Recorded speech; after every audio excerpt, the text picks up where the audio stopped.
Baka hindi nyo po napapansin, tayo po ay slowly being invaded by artificial intelligence.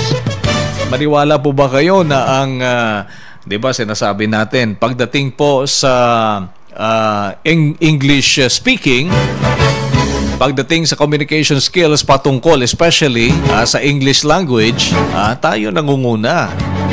Pero ano yan may twist po yan.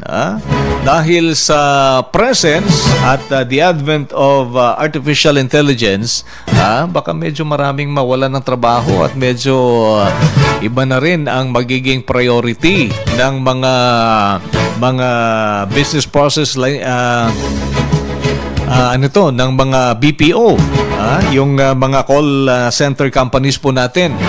Alright? Dahil ang ilan sa aspeto ng kanilang trabaho ay pwede na pong gawin gamit po ang artificial intelligence. How is that?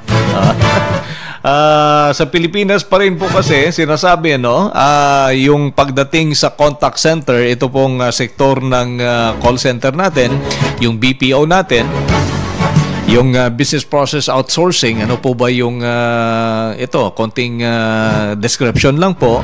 Ang BPO, yung call center company o call center sector, sila po ang ini-engage ng mga malalaking